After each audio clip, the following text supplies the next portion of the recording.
Bab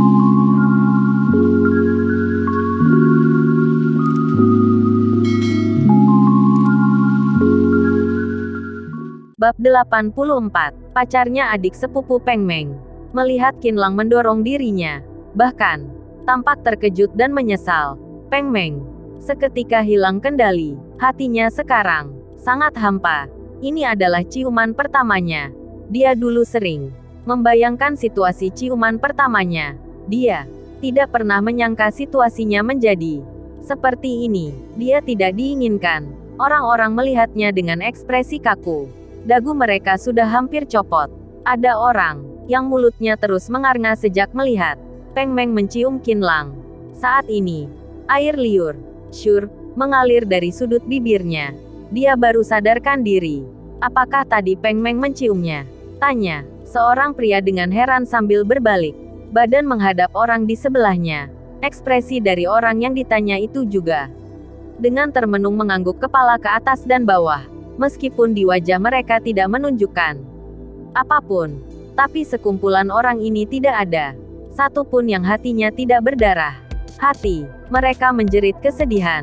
Ya ampun, mengapa wanita idolaku mencium pria pecundang itu begitu saja? Melihat Qinlang yang menatap Peng Meng dengan penuh penyesalan, pria-pria itu pun menggertakkan gigi, ingin sekali mencabiknya.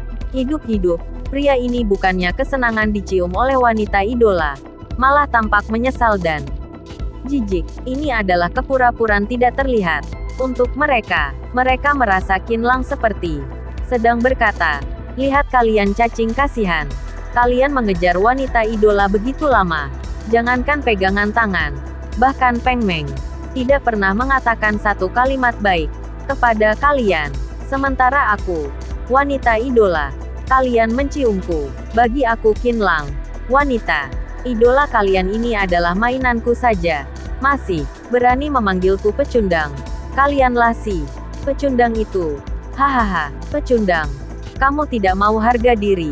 Iya. Apa kamu merasa Peng Meng tidak pantas denganmu?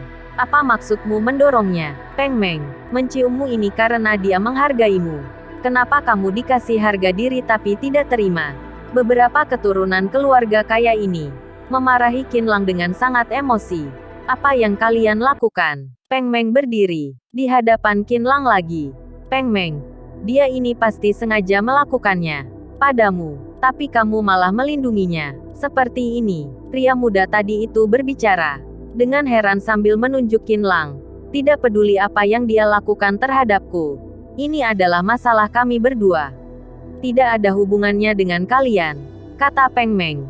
Dengan melototkan mata pada mereka, dia juga memahami mengapa Qinlang mendorongnya. Dia pasti teringat dengan pacarnya sendiri, lalu merasa bersalah, sehingga mendorongnya begitu. Ini membuktikan bahwa Qinlang adalah pria baik yang konsisten. Meskipun Qinlang membuat Peng Meng hilang harga diri, tapi Peng Meng tidak peduli karena dia telah melihat bahwa Qinlang memang pria yang pantas dia kejar. Ucapan Peng Meng seketika membuat orang-orang tidak bisa berkutik. Mereka menatap Peng Meng heran, lalu melihat lagi Qinlang. Mereka ingin sekali meninju Qinlang, tapi mereka tidak punya alasan. Peng Meng saja tidak peduli. Apalagi yang bisa mereka katakan. Mereka hanya berhak melototkan mata di saat bersamaan, tanpa sadar dalam psikologis. Sebagian orang muncul suatu kekaguman yang tidak wajar. Mereka ingin tahu, sebenarnya, taktik apa yang digunakan Qinlang untuk membuat Peng Meng melindunginya mati-matian. Prok prok prok. Saat ini, terdengar suara tepuk tangan yang meriah.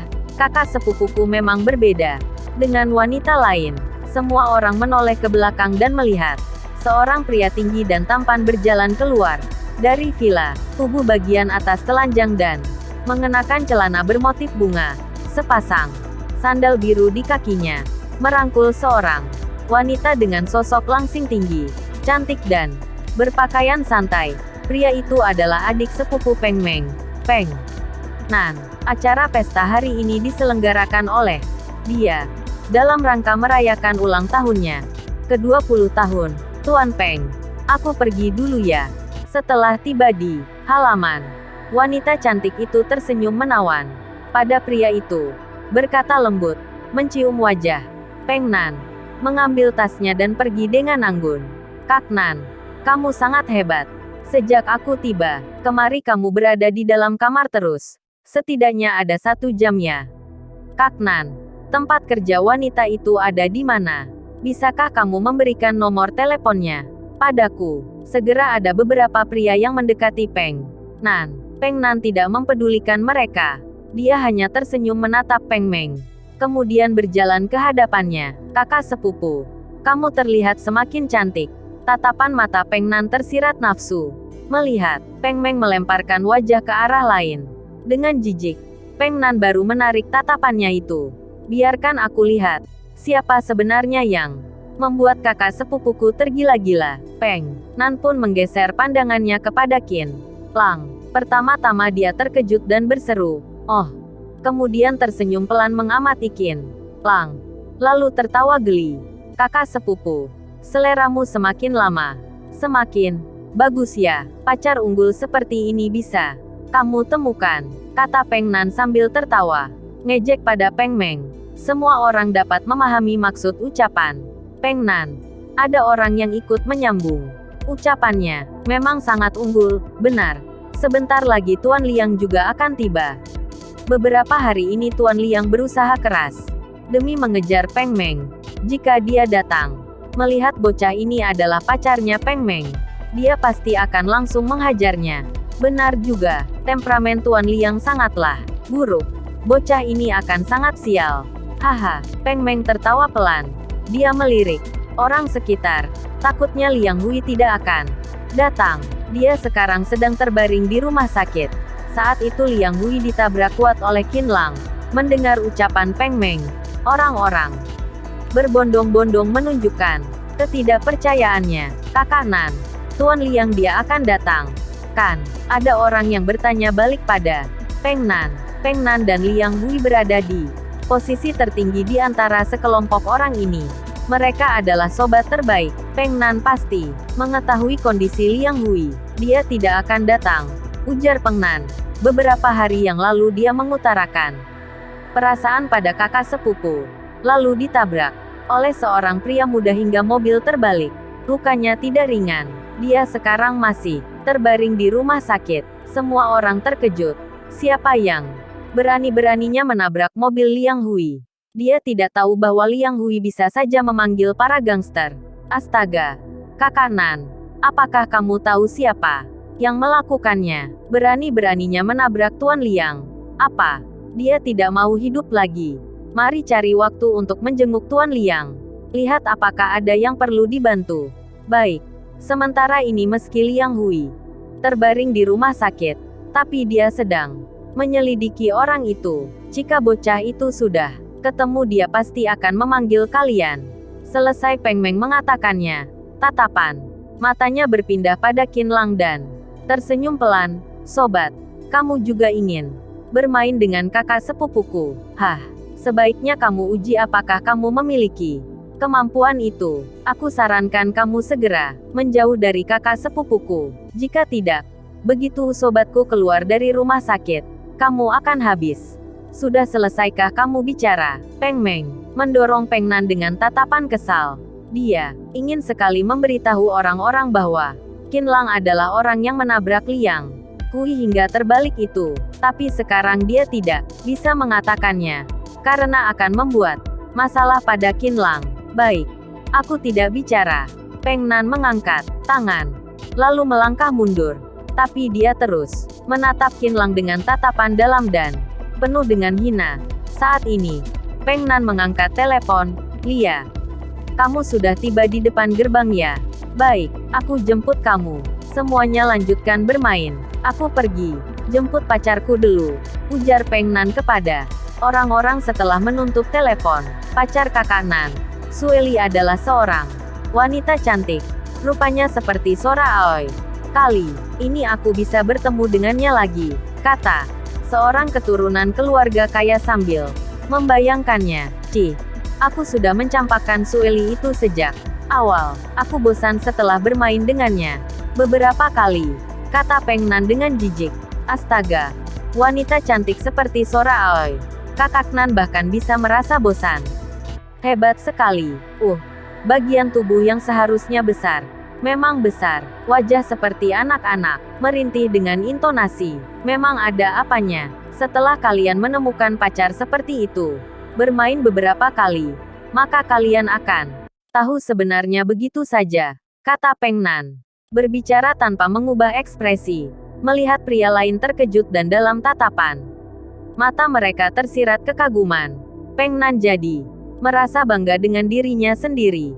Wanita yang aku temukan kali ini, rupanya mirip dengan Dilraba, nama artis. Sudah, aku pergi jemput pacarku dulu. Selesai Peng Nan bercerita singkat. Dia berbalik badan dan berjalan keluar. Semua orang tergoda oleh ucapannya tadi. Wanita cantik seperti Dilraba. Secantik apakah itu? Setelah beberapa menit, terdengar Peng Nan sedang berbicara dan tertawa dengan seorang wanita. Semua orang menoleh ke arah pintu, menantikan pacar Peng Nan. Terlihat seorang wanita berada di sisi Peng Nan, berpakaian gaun biru muda setinggi lutut, kedua kaki putih dan mulus. Rambutnya terurai, wajah oval, kelima inderanya proporsional dan dandan sederhana, membuat pria yang melihatnya memiliki keinginan mendominasi. Meski tidak seperti Dilraba yang dikatakan Peng Nan, tapi rupanya lumayan. Orang-orang sangat iri pada Peng Nan. Tapi saat Qinlang melihat wanita itu, hatinya menjadi tegang. Karena dia bukan orang lain, melainkan Xie Wenjing. Dia mengepal tangan tanpa sadar. Kamu kenapa? Peng Meng merasa ada yang tidak beres dengan Qinlang. Dia bertanya dengan perhatian. Namun Qinlang hanya menjawab santai, tidak apa. Saat ini, Peng Nan telah menggandeng tangan Xie Wenjing. Mereka berjalan memasuki taman. Xie Wenjing juga tidak memperhatikan. Di belakang sekelompok orang ini terdapat seorang Qinlang. Kakak Nan, kamu hebat sekali. Kakak ipar sangat cantik. Halo kakak ipar. Xie Wenjing menatap teman-teman Peng Nan ini dengan bangga. Tersenyum cerita. Mereka semua adalah teman baikku. Harta mereka setidaknya ada jutaan yuan. Peng Nan memperkenalkan Xie Wenjing. Tangannya meluncur ke bokong Xie Wenjing. Kenapa tidak tampak Tuan Liang? Xie Wenjing mengikuti Peng Nan kurang lebih 10 hari. Dia juga pernah bertemu dengan Liang Hui. Dia mengutarakan perasaannya pada kakak sepupuku. Namun ditabrak oleh seorang pria busuk. Sekarang dia terbaring di rumah sakit. Saat Peng Nan berbicara, jaraknya sangat dekat. Tatapan matanya hanya fokus di bibir Xie Wenjing. Hatinya merasa geli. Oh begitu, apakah kakak sepupumu telah datang? Xie Wenjing tahu keluarga Peng Nan sangat berduit. Jadi dia ingin segera menjalin hubungan baik dengan keluarganya. Kakak sepupu, kemari temui adik iparmu, kata Peng Nan terhadap Peng Mereng yang berada di antara orang Nolrang. Kakak sepupu, Xie Wenjing mengikuti arah pandangan Peng Nan. Senyumannya menjadi kaku saat melihat Qinlang yang berdiri di sisi Peng Meng. Beberapa hari ini, Xie Wenjing tidak pergi kuliah. Ini karena sejak dia mengembalikan baju di Kyusui Ren dan pertama kali bertemu dengan Qinlang, suasana hatinya bergelombang tidak terkendali. Sayangku, ada apa? Peng Nan melihat Xie Wenjing fokus pada wajah Qinlang, lalu tersenyum pelan dan berkata, "Oh, kamu juga merasa aneh ada orang berpakaian seperti ini di pesta ini kan? Dia bukan aku yang undang, tapi kamu jangan lihat luarannya yang tidak seberapa. Dia itu adalah pacarnya kakak sepupuku." Haha, menarik kan? Hati Xie Wenjing bergetar, tatapan mata Qinlang secara bertahap melihat kebencian dan keluhan dalam keraguannya. Sampai sekarang, ini Xie Wenjing masih menganggap Qinlang hanya akan baik terhadapnya. Sebelumnya Qinlang telah mengkhianatinya karena mencari Zhong Yu. Sekarang dia berpacaran lagi dengan wanita lain. Saat ini Xie Wenjing merasa dirinya dikhianati sekali lagi oleh Qinlang. Dia melihat, aku pergi ke toilet dulu. Xie Wenjing tersenyum manis pada Peng Nan. Dia berdiri dan berjalan masuk ke dalam villa. Saat berbalik, badan ekspresi wajahnya telah berubah menjadi sangat suram. Bab 85. Apakah kamu memahami dia melebihi aku? Kakak sepupu. Kamu lihat pacarmu itu. Pacarku dibuat takut olehnya, kata Peng Nan. Iseng sambil tertawa. Peng Meng melototkan mata pada Peng Nan. Tidak mau mempedulikannya. Lalu dia berbalik badan menghadap Qin Lang. Bertanya, ayo pergi ke sana. Apakah kamu haus? Aku ambilkan Coca-Cola untukmu. Saat mengatakannya, Peng Meng menarik Qin Lang menuju meja panjang yang tersusun buah dan minuman. Tapi Qin Lang hanya terus fokus pada Peng Nan. Dia ingin tahu informasi Xie Wenjing beberapa hari ini. Saat itu, setelah bertemu terakhir kalinya dengan Xie Wenjing di Kyushu Yiren, Qin Lang pun tidak lagi bertemu dengannya. Dia khawatir Xie Wenjing tidak dapat mengumpulkan 350.000 yuan yang diinginkan oleh Zhu Junwen, dan Zhu Junwen benar-benar mengutus orang untuk melakukan sesuatu terhadapnya. Qin Lang juga telah menanyakan kondisi Xie Wenjing pada teman-temannya. Mereka hanya mengatakan Xie Wenjing izin cuti sesekali kembali ke asrama dan kebanyakan waktu berada di luar sekolah. Karena Qin Lang terus tidak bisa menemukannya. Ditambah lagi saat itu Ibu Zhong Yu, Kai Nong telah datang. Qin Lang pun sibuk hingga melupakannya. Hari ini ia tiba-tiba bertemu dengan Xie Wenjing. Dalam pikirannya pun muncul berbagai pertanyaan kepada Xie Wenjing. Kakak Nan, bagaimana cara kamu mendapatkan wanita ini? Kelihatannya lumayan, tanya seorang keturunan kedua keluarga kaya yang mengelilingi Peng Nan. Namanya Xie Wenjing. Bukankah tempat ini tidak jauh dari Universitas Jinling? Saat itu aku bangun pagi tidak ada kesibukan. Jadi aku pergi berjalan santai di Universitas Jinling. Kebetulan hari itu ada mahasiswa yang sedang melakukan pameran fotografi. Jadi, aku ke sana untuk melihatnya. Saat hampir tiba di hall perpustakaan, seorang wanita cantik menabrakku tanpa alasan. Wanita ini adalah Xie Wenjing. Saat itu aku bersiap untuk memarahinya. Tapi begitu melihat Xie Wenjing ini begitu cantik, ucapan kotor yang sudah di ujung mulut itu pun aku telan lagi. Kakak Nan sangat jenius. Orang sekitar pun ikut tertawa. Mereka dan Peng Nan adalah sekelompok. Mereka sama sekali tidak menganggap Peng Nan sedang berbohong. Memang, kata Peng Nan bangga. Saat itu Xie Wenjing menangis histeris. Saat aku bertanya, mengapa? Ternyata dia punya hutang sebanyak 300.000 yuan. Mungkin dia melihat aku punya uang. Jadi dia menarik tanganku dan memintaku membantunya melunasi hutang. Dengan begitu dia bersedia menjadi pacarku. Terserah mau dimainkan seperti apa. Jujur saja, aku tidak kekurangan wanita. Tapi, penampilannya ini sangat sesuai dengan seleraku. 300.000 yuan saja bukan apa-apa. Jadi, aku memberikannya dengan santai. Begitulah, dia sekarang menjadi pacarku. Kakak Nan dermawan. 300.000 yuan. Dihabiskan dengan begitu saja, Kakak Nan. Karena dia sesuai dengan seleramu. Kamu pasti akan bermain lebih lama, kan? Dan tidak akan sama seperti yang dulu. 1 bulan tidak sampai sudah diusi. Omong kosong, aku ini sudah habisan uang. Sebanyak 300.000 yuan loh. Kalau aku tidak meneliti sampai ke dalam-dalamnya, bukankah uang ini dikeluarkan sia-sia?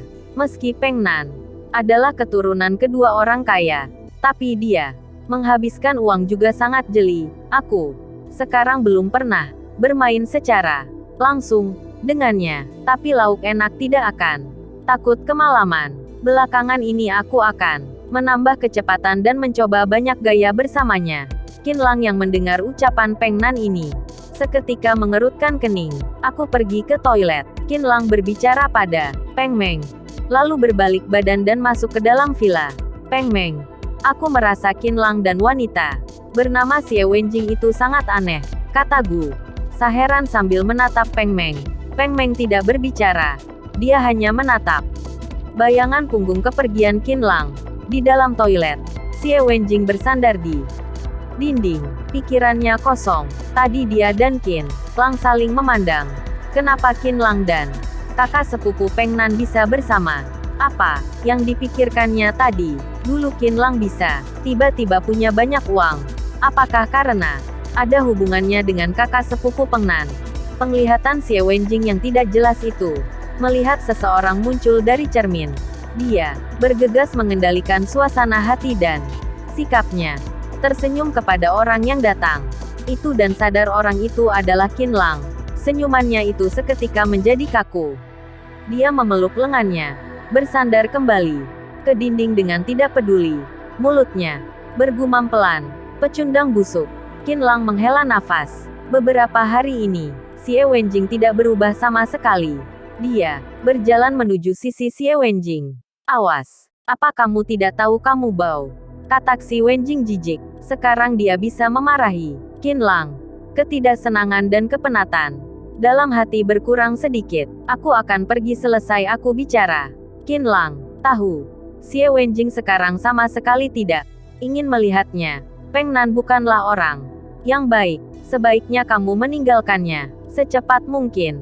Jika kamu berhubungan dengannya, kamu akan lebih tragis daripada Zhu Junwen. Kamu mengutukku. Xie Wenjing menolehkan kepala, menatap Qin Lang dengan nafas terengah-engah.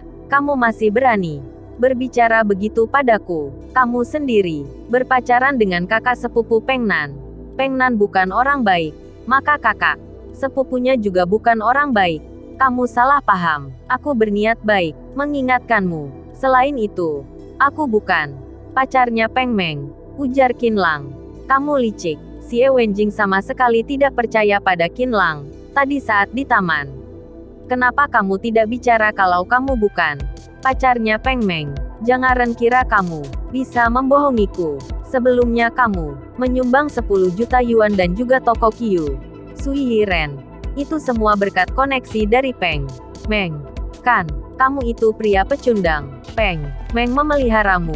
Semua uangmu adalah pemberian dia, kan? Apa? Qin Lang termenung mendengar ucapannya. Kenapa Xie Wenjing berpikir seperti itu? Cui, tipuanmu telah terkuak olehku. Jangan pura-pura bodoh, kata Xie Wenjing menyeringai. Tidak kelihatan yakin Lang. Selera wanitamu sangat tinggi. Pertama-tama, kamu menipu Zhong Yu si wanita kuno itu. Lalu, mengandalkan Peng Meng. Kamu menggunakan uang Peng Meng untuk memelihara Zhong Yu. Perhitungan ini sangat bagus. Qin Lang, tidakkah kamu merasa dirimu menjijikkan? Aku sungguh terpukau olehmu. Qin Lang mengangkat kepala dengan tidak berdaya. Aku hanya ingin memberitahumu. Peng Nan itu hanya ingin mempermainkanmu. Ketika kamu tidak di sana, dia berkata dia hanya ingin menidurimu. Dan sebelum kamu datang kemari, aku melihat langsung dia sedang merangkul dan mencium seorang wanita.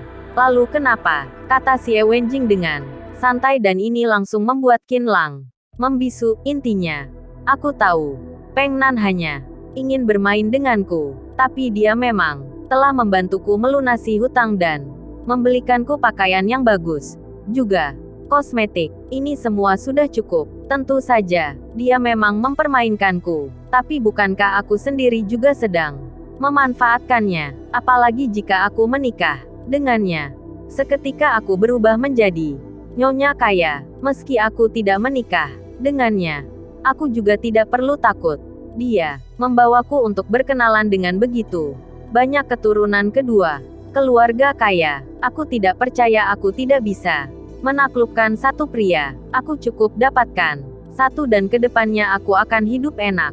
Jelas pilihan ini lebih baik daripada memilih kamu, pria yang dipelihara oleh wanita. Qin Lang tiba-tiba sadar. Dia datang kemari untuk mengingatkan Xie Wenjing sebagai suatu hal konyol. Ternyata Xie Wenjing telah berpikir dengan sangat jelas. Di saat bersamaan dia juga merasa sedih terhadap Xie Wenjing. Meski dia tahu bahwa Peng Nan jelas ada pria bajingan, tapi Xie Wenjing tetap senang dipermainkan olehnya. Qin Lang berbalik badan ingin pergi, tapi Xie Wenjing menariknya dengan kuat. Qin Lang menatapnya tidak berkutik. Kamu sengaja kemari untuk mengingatkanku. Apakah karena kamu masih tidak bisa melepaskanku? Xie Wenjing menatapnya dengan sinis. Kamu ini murahan juga ya. Aku sudah menelantarkanmu berapa kali, tapi kamu Masih begitu suka padaku. Kamu berharap aku bisa kembali padamu, kan? Jangan bodoh. Kamu itu brengsek. Meski aku harus hidup dengan seekor anjing, aku juga tidak akan mengikutimu. Terserah saja. Qinlang merasa sangat menyesal telah kemari. Si Wenjing ini benar-benar keterlaluan. Dia sekarang ingin keluar menarik nafas segar. Pecundang busuk, kamu mau pergi begitu saja? Si Wenjing mencengkram lengan Qinlang seperti wanita yang tidak masuk akal. Lepaskan tanganmu. Qinlang membanting tangannya dengan kuat. Tetapi tangan si Wenjing seperti pencapit kepiting, mencengkram erat-erat. Sebenarnya apa yang ingin kamu lakukan? Lakukan apa? Sekilas matanya memancarkan sebuah cahaya dingin. Dia teringat dengan penghinaan yang Qinlang lakukan terhadap dirinya. Si Wenjing kesal hingga menggertakkan gigi. Apa yang kamu lakukan? Lepaskan tangan. Dasar kamu pria hidung belang. Tolong. Si Wenjing mencengkram erat tangan Qinlang dan tiba-tiba berteriak. Kamu. Ketika Qinlang menyadari maksud tujuan si Wenjing, langkah kaki orang-orang telah tiba. Si Wenjing tersenyum menyeringai pada Qinlang, lalu melepaskan lengan Qinlang. Dia menutup kerah dan berlari keluar toilet. Bertemu dengan Peng Nan yang terburu-buru menghampirinya. Ada apa sayangku? Peng Nan bertanya dengan panik sambil merangkul si Wenjing. Orang-orang juga ikut mengelilingi si Wenjing. Saat ini, Qinlang berjalan pelan keluar dari toilet. Si Wenjing menunjuk Qinlang dengan panik. Dia tadi menyimpangku di toilet. Apa? Peng Nan menatap Qinlang dengan emosi. Kurang ajar. Bocah ini tidak ingin hidup lagi. Berani-beraninya menyentuh wanita milik kakak Nan. Lihat wajahnya saja sudah tahu dia bukan orang yang baik. Kurang ajar. Beraninya lancang di rumah kakak Nan. Pukul dia. Peng Nan emosi tingkat tinggi. Dia melepaskan si Wenjing dan berjalan menuju Qinlang. Pecundang busuk. Aku telah memberikanmu harga diri untuk tetap berada di pesta ini. Kamu dikasih hati malah minta jantung dan berani-beraninya menyentuh wanita milikku. Aku tidak bisa melepaskanmu begitu saja.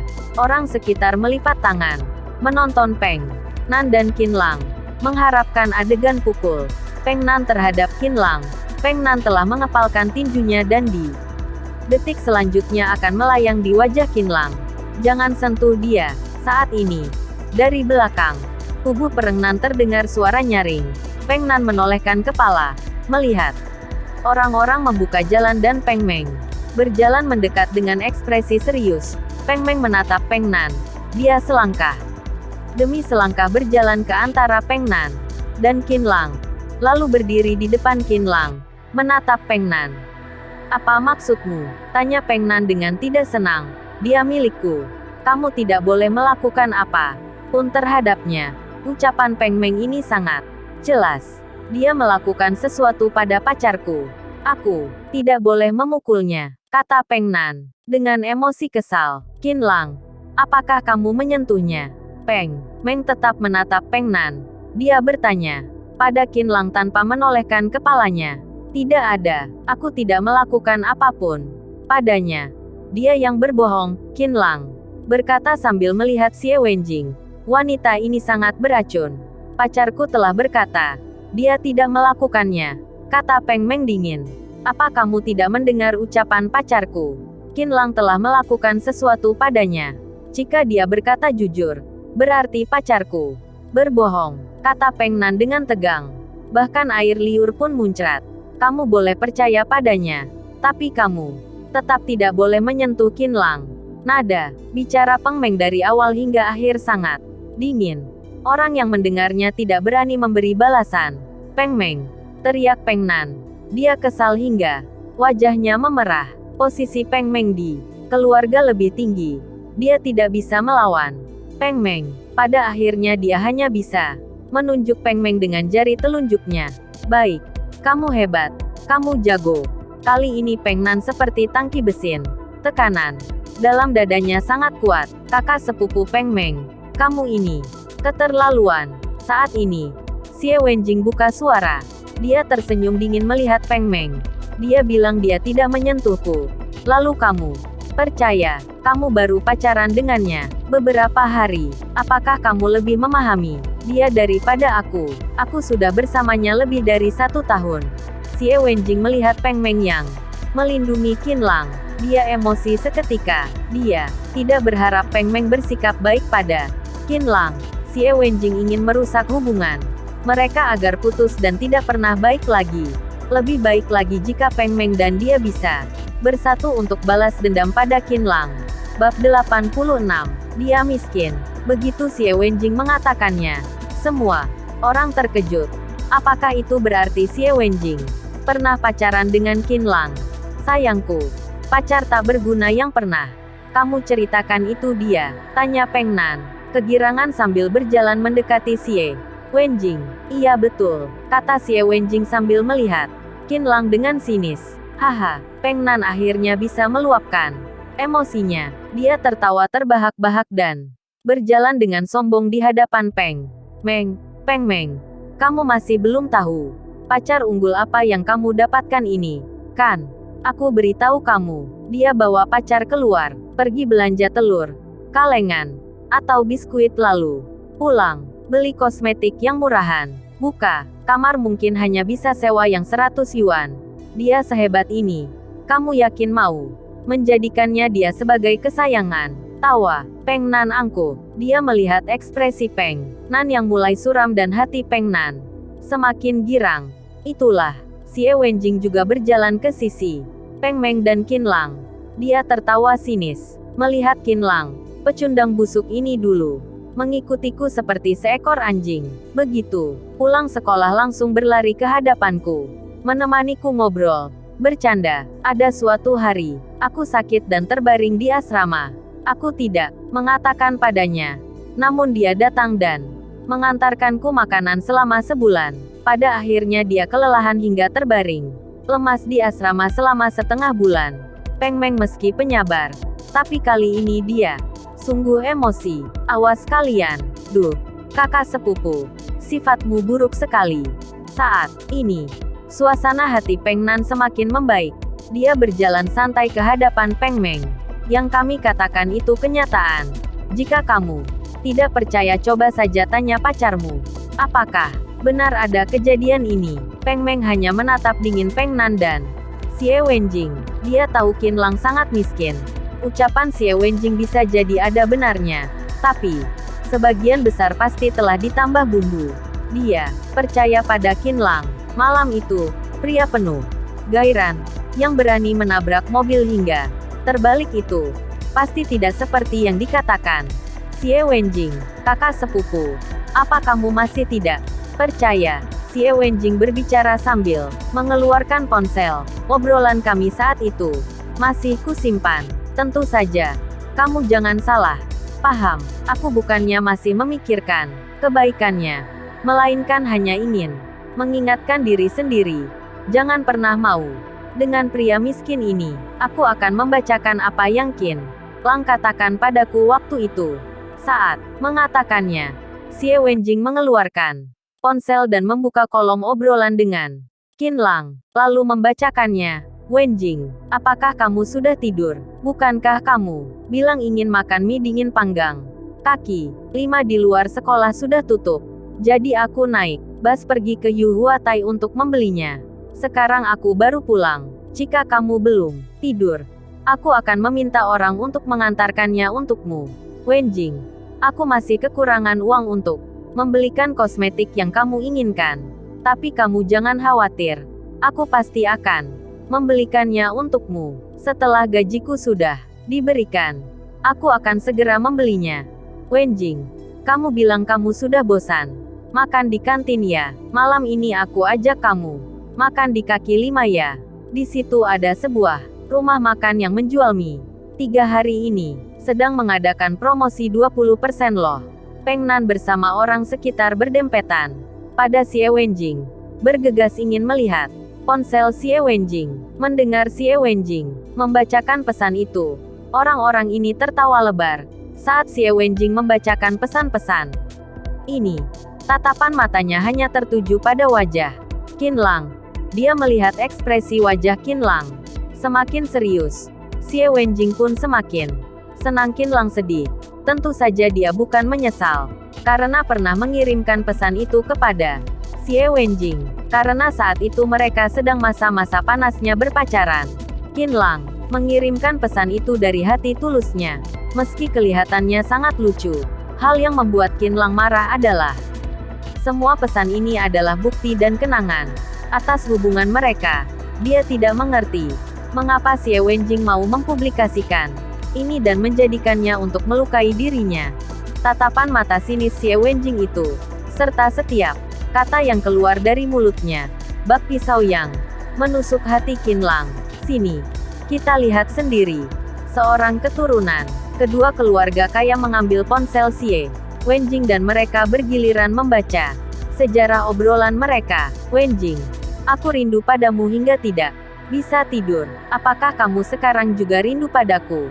Wenjing, aku baru sadar kamu sangat mirip dengan Crystal Liu artis. Hehe. Menurutmu, apakah aku sangat beruntung karena memilikimu sebagai pacar? Mungkin saja. Seluruh pria di Tiongkok ini sangat iri padaku. Bukankah kamu ingin membeli ponsel? Kamu akan segera mendapatkannya. Bulan ini aku akan makan sehari sekali. Uang lebih ya. Akan kutabung untuk membelikanmu ponsel. Wenjing, kamu jangan khawatirkan aku. Karena, jika ponsel baru bisa membuat kamu senang, sedikit saja, akan juga sangat senang.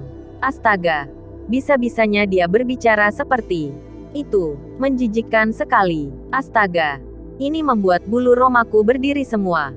Bocah ini sangat menggelikan. Keturunan kedua keluarga kaya ini bergiliran membaca pesan yang ada di ponsel Xie Wenjing. Tulisan di atas sana membuat mereka tertawa besar. Bahkan ada yang tertawa hingga mengeluarkan air mata. Tertawa hingga bulu roma berdiri. Ponsel itu akhirnya dikembalikan ke tangan Xie Wenjing, kakak sepupu Peng Meng. Sekarang kamu tahu pacar yang kamu miliki sekarang ini dulunya semenjijikkan apa kan? Tatapan mata Peng Meng sedikit tergerak, tapi hatinya tetap percaya pada Qinlang. Meski dia telah mendengar ini semua, dia masih menganggap Qinlang adalah pria baik yang pantas ia kejar. Sayangku, kamu telah membuat kami tahu Qinlang adalah anjing penjilat seperti apa. Saat itu, sikapmu seperti apa sebaiknya kamu ceritakan. Juga, aku tidak berharap kamu punya informasi rahasia dengan orang menjijikkan ini, kata Peng Nan sambil meraba pinggang langsing Xie Wenjing. Semua orang juga penasaran menatap Xie Wenjing. Jangan-jangan Xie Wenjing termakan oleh sikap gombal itu dan selama pacaran melakukan hubungan intim. Sayangku, kamu tenang saja. Aku mana mungkin membiarkan dia menyentuhku. Xie Wenjing berbicara dengan manis pada Peng Nan. Tatapan sinisnya diarahkan kepada Qinlang. Di dalam tatapan itu tersirat kebencian. Aku berpacaran dengannya setahun. Selain membiarkan dia menggandeng tanganku, aku tidak pernah melakukan apapun dengannya. Meski kami pergi buka kamar, yang ada aku tidur di atas ranjang. Dia tidur di lantai. Jika dia berani ada sedikit niat lain, aku akan langsung memutuskannya. Astaga, selama setahun hanya bergandengan tangan. Bocah ini kasihan sekali. Aku dan pacarku berpacaran sebulan saja sudah main di ranjang dengan happy. Melihat sejarah obrolan yang begitu gombal ini, aku kira dia sudah berhasil. Ternyata hanya berani bergandengan tangan. Bocah ini sangat sampah. Haha, tidak kusangka.